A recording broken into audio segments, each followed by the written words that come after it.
আসসালামু আলাইকুম। আমার প্রিয় ভাই বোন, আন্টি আঙ্কেল কেমন আছেন আপনারা সবাই? আশা করি সবাই অনেক ভালো আছেন। দোয়া করি আল্লাহ যাতে আমাদের সবাইকে অনেক অনেক ভালো রাখে, সুস্থ রাখে। আমি বাংলাদেশি ব্লগার মম পপি চলে আসলাম আপনাদের মাঝে আরেকটি নতুন ব্লগ নিয়ে। আমি ঢাকা থেকে বলছি। আশা করি আমার আজকের ব্লগটি আপনাদের কাছে অনেক বেশি ভালো লাগবে। শুরুতেই সবাই একটা লাইক দিবেন। আপনাদের একটা মূল্যবান লাইক আমার এই ছোট্ট চ্যানেলটিকে অনেক দূরে এগিয়ে নিতে অনেক বেশি হেল্প করবে। লাইকটা দিয়ে আমার সাথেই থাকবেন। আজকের দিনটা আমার অনেক ভালো কেটেছে, মনটাও খুব ভালো ছিল। জানি না হঠাৎই আসলে মানুষের মন ভালো হয়, আবার হঠাৎ করে মন খারাপ হয়ে যায়। এটা হচ্ছে মন মানসিকতার উপরে প্রত্যেকটা মানুষেরই ডিপেন্ড করে। তো আমার ভালো একটা দিনের কিছু অংশ আপনাদের সাথে শেয়ার করতে যাচ্ছি। আজকে ভাবলাম একটু নুডলস রান্না করি এখন। তো নুডলসের জন্য আমি এই তো সব কিছু রেডি করে নিচ্ছি। আমি ফ্রোজেন করেছিলাম কিছু ভেজিটেবল, তো সেগুলোই বের করে নিচ্ছি। এখানে মটরশুঁটি ছিল আর কিছু আমি পেঁয়াজ কলি রেখেছিলাম আর ব্রোকলি রেখেছিলাম। এগুলো এখন শেষের দিকে অল্প অল্প ছিল, তো ওখান থেকে কিছু কিছু আমি এখন নুডলসের জন্য নিয়ে নিচ্ছি।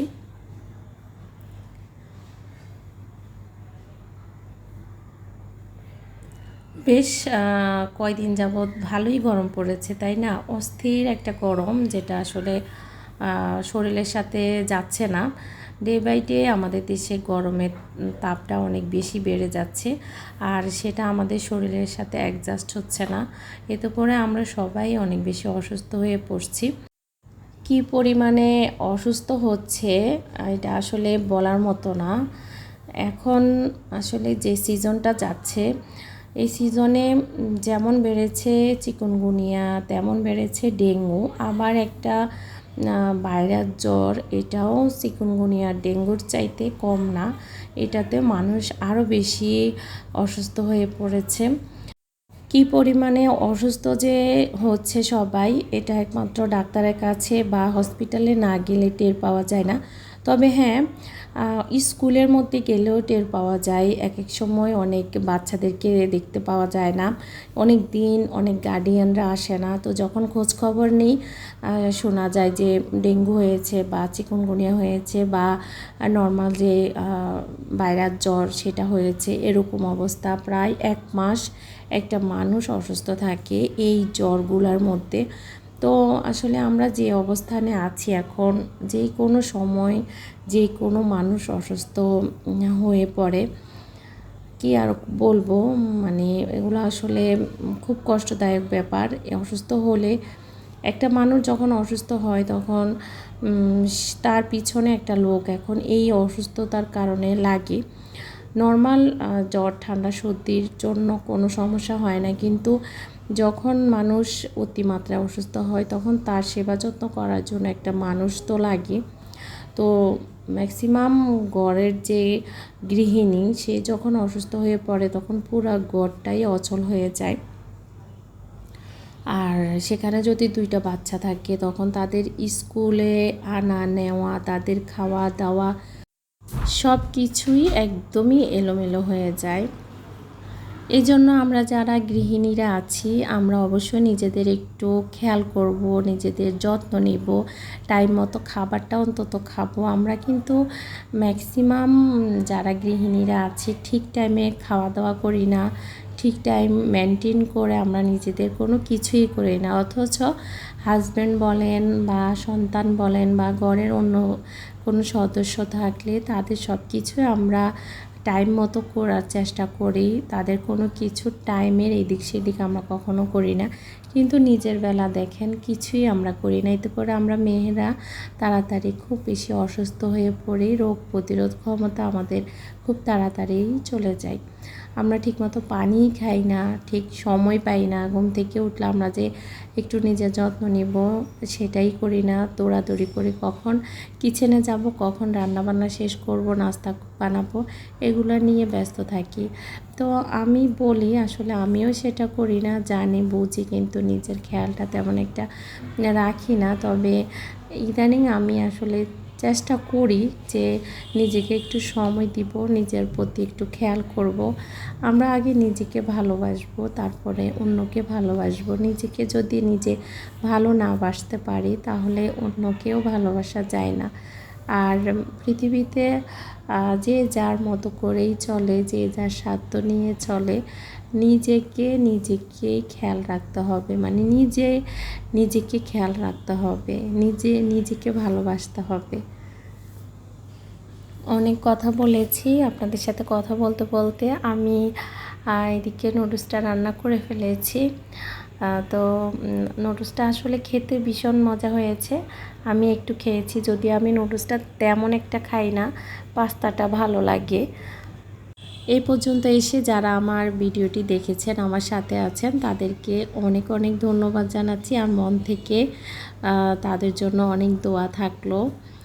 আর যারা নতুন আসেন আমার চ্যানেলটি অবশ্যই সাবস্ক্রাইব করবেন, আর পাশে থাকা বেল বাটনটি অন করে দিবেন। এতে করে আমি যখন নতুন কোনো ভিডিও দিব সেটা আপনারা সময় সুযোগ করে দেখে নিতে পারেন।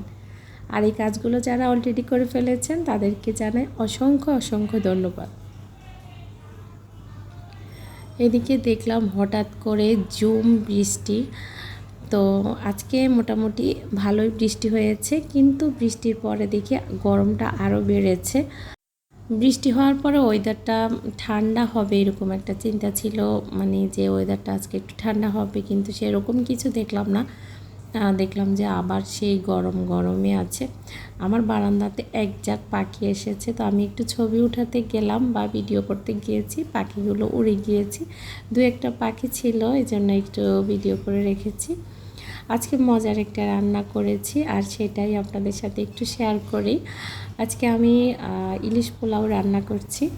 আমার খুব ফেভারিট একটা খাবার হচ্ছে ইলিশ পোলাও, আর ইলিশের দিনে ইলিশ পোলাও না খেতে পারলে আমার ভালোই লাগে না, মনে হয় যেন তৃপ্তি ভরে না। তো আমি আজকে ইলিশ পোলাওটা এই তো করে নিচ্ছি। ডিটেলস আপনাদের সাথে শেয়ার করিনি, এগুলো আসলে রান্নাবান্না এখন সবাই করতে পারে, এজন্য আমি আর সেরকম আপনাদের সাথে শেয়ার করলাম না, যেহেতু আমার রেসিপির চ্যানেল না।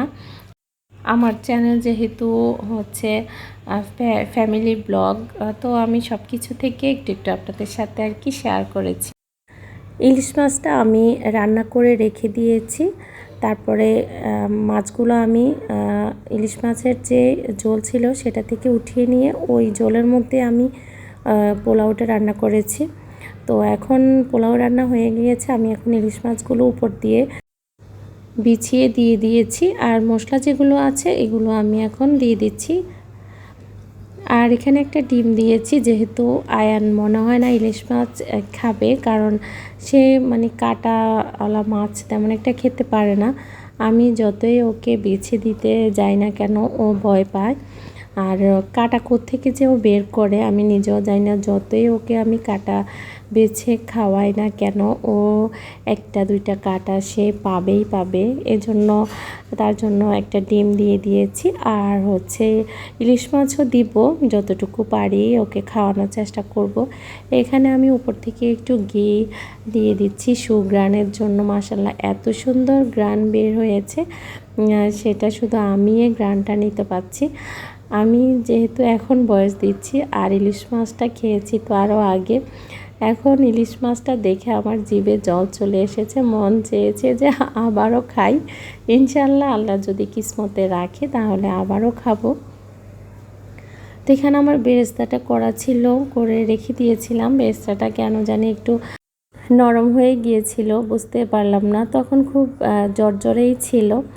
তো আমি কিছুক্ষণ ঢাকনা দিয়ে রেখে দিয়েছিলাম 10 মিনিটের জন্য। এখন ঢাকনা তুলে আবারও একটু দেখে নিয়েছি, এত সুন্দর ঘ্রাণ বের হয়েছে মাশাআল্লাহ।